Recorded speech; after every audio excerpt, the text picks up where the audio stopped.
Question number 11, ठीक है।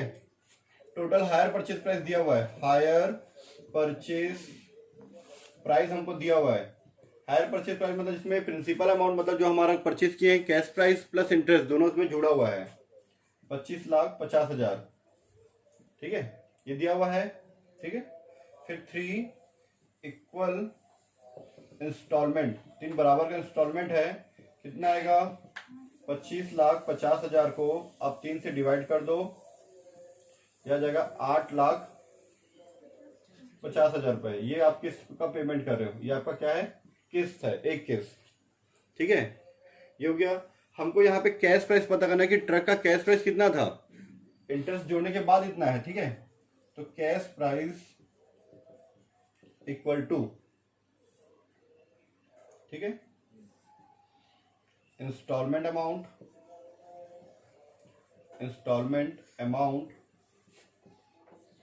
Into present value of annuity,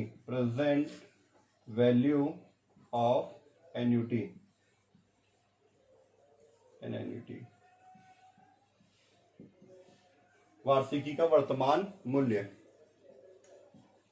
ठीक है। हमारा इंस्टॉलमेंट कितना है, 8,50,000। अगर ये तीनों बराबर नहीं होता तो ये नहीं निकल सकता, फिर इसको कोई और मेथड निकालना पड़ता, ठीक है। 8,50,000 रुपये में किस्त है, इसका प्रेजेंट वैल्यू देखो कितना दिया, 2 पॉइंट, इधर देखना 2 पॉइंट कितना बोले, 72325, यही है। चलो मल्टीप्लाई करते हैं हम लोग, 2.72325 इंटू 8,50,000, यह क्या हमारा 23 लाख रुपए, 23,14762.50 है। तो राउंड फिगर में इसको 63 कर देते हैं हम लोग। इतना है हमारे ट्रक का वैल्यू, हम लोग उसके इंटरेस्ट के साथ इतना पेमेंट हम लोग करें, ये हमारे ट्रक का प्राइस है, कैश प्राइस, ठीक है। तो इसके बाद आप लोग क्या बनाते हो, कैलकुलेशन टेबल, ठीक है, कैलकुलेशन टेबल बनाते हो आप लोग, ठीक है, ठीक है। जो दीपू एंड कंपनी है, क्वेश्चन नंबर 12, वो क्या कर रहा है, पल्लव को सेल कर रहा है, कितने का पता नहीं, ठीक है। क्या चीज सेल किया उसको,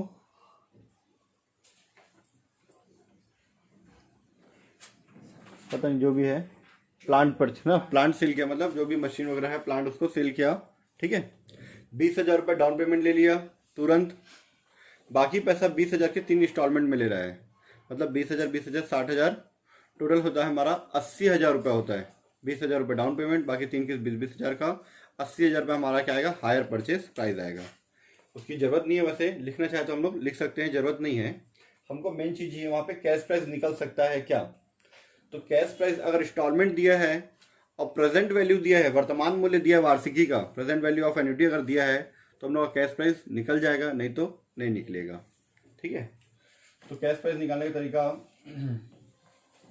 cash price equal to down payment पे इंटरेस्ट नहीं लगता क्योंकि तुरंत दे रहे हैं, प्लस जो भी इंस्टॉलमेंट रहेगा उस पर लगेगा प्रेजेंट वैल्यू ना, इंस्टॉलमेंट इंटू 3 साल का प्रेजेंट वैल्यू ना, प्रेजेंट वैल्यू ऑफ एन्युटी, कितने साल का है, 3 साल का, ठीक है। हमारा डाउन पेमेंट कितने का है, 20,000, प्लस इंस्टॉलमेंट भी कितने का है, 20,000 का 3 साल का इंस्टॉलमेंट है, ठीक है। 3 साल का इंस्टॉलमेंट, अगर यहाँ पे 3 से मल्टीप्लाई कर दूं मैं तो मेरा हायर परचेज प्राइस आ जाएगा, जिसमें इंटरेस्ट ऐड रहता है। अगर मैं प्रेजेंट वैल्यू से मल्टीप्लाई करूं तो मेरा क्या निकलेगा, कैश प्राइस 2.7751 दिया हुआ है। एक बार मैं चेक कर लेता हूँ, इतना ही कुछ और है, हाँ इतना ही है, ठीक है। तो आप लोग एक काम करो, इसको इससे मल्टीप्लाई करो, कितना आ रहा है बताओ मुझे, 20,000 इंटू 2.7751,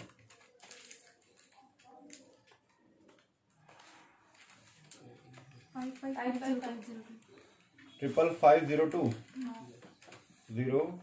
ऐड कर दोगे तो आएगा 75,500, सॉरी 502, ठीक है।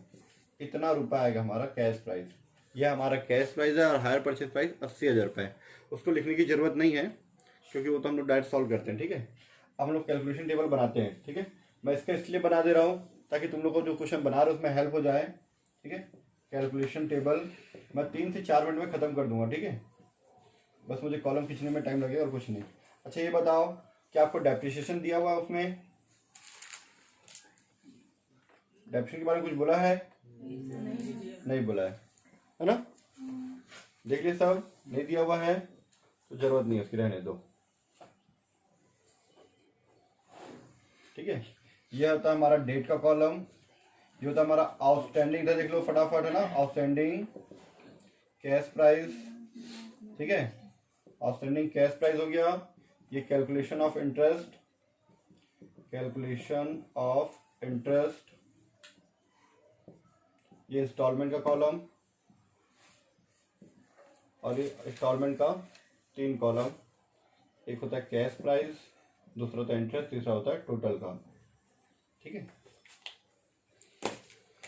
तो सबसे पहले इसको परचेज कब किए, डेट दिया है क्या, फर्स्ट, है ना, 1 अप्रैल 2010 ना, 1 अप्रैल 2010 परचेज किए इसको कितने में, 75,502 रुपीज़, ठीक है। यहाँ मैं 80,000 लेके भी बना सकता हूँ, लेकिन उसका तरीका अलग होगा, ठीक है। पिछले क्वेश्चन में आप लोग 25,50,000 लेके बना रहे थे कुछ लोग और गड़बड़ कर दिए थे, ठीक है।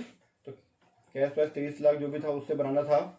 अगर मैं इससे भी लेके बनाऊँ तो मेरा बन जाएगा, लेकिन उसका बनाने का तरीका मुझे थोड़ा सा चेंज करना पड़ेगा, ठीक है। मैं दोनों तरीके से बना सकता हूँ, आपको भी सिखाऊंगा लास्ट में, ठीक है। चलो उसके बाद हम लोग डाउन पेमेंट दिए, डाउन पेमेंट दिए 20,000 रुपये। एक बार यहाँ लिख दिए डाउन पेमेंट, एक बार कैश प्राइस में और एक बार टोटल में, क्योंकि अभी इंटरेस्ट ऐड नहीं हुआ, क्योंकि अभी टाइम उसी दिन परचेज किया, ठीक है। डाउन पेमेंट हो गया 20,000, माइनस कर दो 55,502, ठीक है। अभी डेट 1/4/2010 है। फिर अगले साल हम लोग पेमेंट करेंगे 31 मार्च 2011 को, ठीक है। 20,000 रुपये पेमेंट कर रहे हैं, इसका इंटरेस्ट निकालो। 55,502 का कितना परसेंट है, 4% है। कितना आया, 2,220 पॉइंट में और है क्या, हाँ छोड़ो, ठीक है। तो 2,220 अगर माइनस कर दे 20,000 में तो हमारा आ जाएगा, ये आ गया हमारा 17,780, ठीक है। इसमें 17,780 आप माइनस करोगे, ये आ जाएगा आपका 37722, ठीक है। इसके एक दिन बाद कर 1/4/2011, फिर साल के लास्ट में 31 मार्च 2012, 37722 का 4%, 1509, ये आएगा हमारा 150, राउंड फिगर में 9 ले लेंगे। 20,000 का इंस्टॉलमेंट है, 1509 आप माइनस कर दो, यह आ जाएगा 18,491 माइनस कर दो आप यहाँ पे,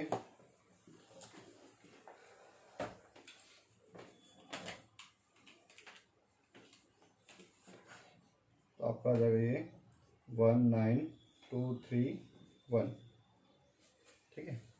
इसके दिन बाद 1/4/2012, फिर इसमें का 19,231 का आप क्या निकालोगे, 4% इंटरेस्ट, 19,231 इंटू 4%, 769।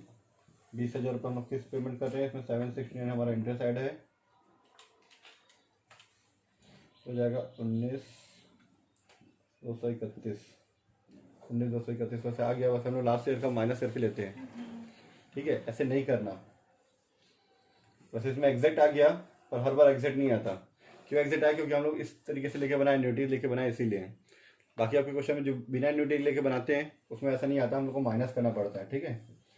इसमें से 20,000 का आपका किस्त है, 20,000 में आप यहाँ पे 19,231 से माइनस कर दोगे, ठीक है। 769 आ जाएगा, 769 19,231 769 इक्वल टू 20,000, ठीक है। और यहाँ पे माइनस कर दो 31 मार्च 2013, ये आ जाएगा आपका नील, ठीक है। इसका आ जाएगा टोटल 75,502, और ये आ जाएगा आपका 80,000, ठीक है। 80,000 माइनस 75 502, इसको ऐड करोगे तो आपका आ जाएगा 4498 कंप्लीट। ठीक है, इस तरीके से बनाना था और कुछ नहीं करना था, बस इतना ही बनाना था हम लोग को, बल्कि उसमें तो 2 ही साल बना था बस। उसमें डाउन पेमेंट नहीं था, डायरेक्ट बस ये इंटरेस्ट निकालो और किस्त का पैसा माइनस कर दो। चलो देखना जनरल एंट्री बताता हूँ मैं आप लोग को। ठीक है, जनरल एंट्री कैसे बनाते हैं हम लोग इसमें। जनरल एंट्री का वही हमारा 5 column, date, particular, ledger folio, debit amount और क्रेडिट अमाउंट। ठीक है, journal of Deepu and company. ठीक है, date, particular, ledger folio, debit amount, credit amount. ठीक है, सबसे पहले परचेज कब किए थे हम लोग, 1/4/2010। ठीक है, वो सेल किया, सॉरी है ना, सेल किया है तो क्या लिखेगा वो, पल्लव को सेल कर रहा है ना, तो Pallav debit to hire sales लिखते हैं, तो hire sales account, normal sales नहीं है उसका, वो हायर सेल्स है, मतलब किस्त में उसको सेल कर रहे हैं ना उसको, किराया क्रय पद्धति के अनुसार। ठीक है, कितने में सेल किया उसको, 75,502, 75,502 बीइंग गुड्स उसके लिए ना, क्योंकि उसका तो बिजनेस है, goods sold on hire purchase basis, hire purchase system basis भी कहते हैं। ठीक है, फिर उसके बाद डाउन पेमेंट मिला 1/4/2010, उसको पैसा मिल रहा है तो कैश आ रहा है, तो कैश अकाउंट डेबिट या फिर बैंक अकाउंट डेबिट किससे मिल रहा है, पल्लव से, टू पल्लव। ठीक है, being down payment receive, down payment receive, normal सा जनरल एंट्री, बस आपको माइंड लगाना है, कुछ नहीं, 20,000 रुपये। ठीक है, 20,000 रुपये। अब 1 साल बाद पेमेंट करेगा 31 मार्च को, तो ब्याज पेमेंट करेगा तो सॉरी पेमेंट करेगा तो उसमें क्या रहेगा, इंटरेस्ट का पैसा शामिल रहेगा। ठीक है, हमको टोटल 20,000 देगा, जिसका कैश प्राइस का रहेगा 17,780 रुपये और 2,220 रुपये उसका इंटरेस्ट का रहेगा। ठीक है, चलो देखना, फिर 31 मार्च को हमारे पास पैसे आ रहे हैं फिर से 2011। ठीक है, बैंक अकाउंट डेबिट कितना आ रहा है, 20,000 रुपये हमारे पास आ रहा है। ठीक है, टू पल्लव, पल्लव से कितना मिल रहा है, 17,780। ठीक है, अब बाकी जो पैसा है वो इंटरेस्ट 2,220 रुपये इंटरेस्ट का, तो इंटरेस्ट अकाउंट। टोटल पल्लव हमको पूरा 20,000 दे रहा है, कैश हमारे पास टोटल 20,000 आ रहा है, जिसमें इंटरेस्ट का भी पैसा जुड़ा हुआ है, तो इंटरेस्ट का। ठीक है, बीइंग शॉर्ट में लिख दें, फर्स्ट इंस्टॉलमेंट रिसीव। ठीक है, रिसीव विथ इंटरेस्ट लिख दूं कि नहीं लिखूं, विथ इंटरेस्ट, ये बहुत शॉर्ट नरेशन है ना। ठीक है, फिर उसके बाद ये इंटरेस्ट का पैसा कहाँ ट्रांसफर करते हैं हम लोग उसको, प्रॉफिट एंड लॉस अकाउंट में। इंटरेस्ट यहाँ क्रेडिट हुआ है तो इंटरेस्ट का पैसा वो कहाँ ट्रांसफर करते हैं, प्रॉफिट एंड लॉस में, interest account debit to profit and loss account, being interest transfer to profit and loss account, interest transfer to profit and loss account. ठीक है, 0,222 ठीक है, 31 मार्च 2011। ठीक है, फिर से उसके बाद नेक्स्ट पॉइंट, फिर नेक्स्ट ईयर हम लोग 31 मार्च 2012 को फिर से एंट्री करेंगे, bank account debit to Pallav और टू इंटरेस्ट। पैसा कितना है, 20,000 रुपये। ठीक है, 20,000 में 1509 इंटरेस्ट है, 18,491 हमारा 18,491 1509। ठीक है, फिर उसके बाद ये इंटरेस्ट वाला ट्रांसफर वाला खत्म, 2 साल तक कंप्लीट हमारा जनरल एंट्री।